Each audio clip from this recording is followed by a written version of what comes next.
All right, when you are done with your words and symbols and imagery to add around your picture, the final step is going to be painting. We're going to paint along to some jazz music, so I will play that with you during this time of class. We can work with watercolors. We can also work with markers. So depending on where you're at and what you have, we've got different items that we can work with. So I'm going to demonstrate with marker on my crayon side. We do not need to stay in the lines. We can follow along with the music. Things that we hear, sounds, we can create different brush strokes for those. Because we worked with crayon and oil pastels, they will both create wax resists. So I might just start kind of throwing some color down as I listen to that music. And later on, I can come in with a paintbrush and I can turn them into paints if I wanted to. So just with some water and a paintbrush, when I come over the top of my marker, it starts to thin out and it starts to look more like paint. We start to see some of those white lines that I drew in there.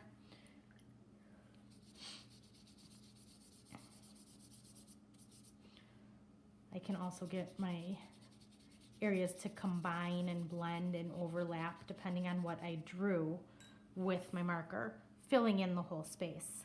Same idea on this side, only I've got watercolors, so maybe I want to paint along with them. Remember, when working with watercolors, we always want to activate them by adding water into those bubbles.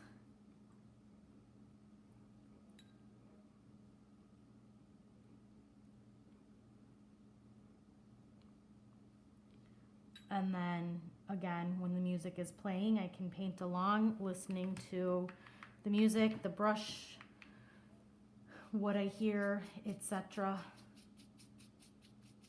So as I come over the oil pastels with my watercolor, I start to get some color into the picture. I can work with the paint over my crayon as well, getting color into my picture. Markers will work in this side.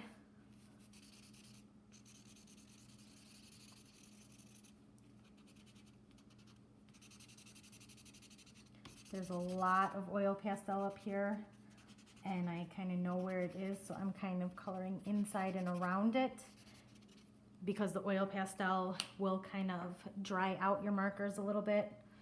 But once I do that and I get them wet and spread that marker around, we start to see this image coming through. This is the sign for being a Taurus. I was born in May, so this is one of the astrological symbols, and I think it's fun to kind of read astrology. You see part of my word coming through.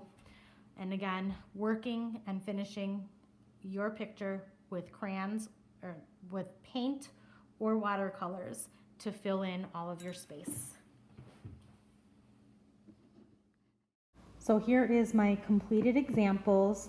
The one on the right I did predominantly with watercolors. The one on the left I did predominantly with markers. And then I brought water and a paintbrush over the top to blend and combine all of those areas. You can mix and match any way you like.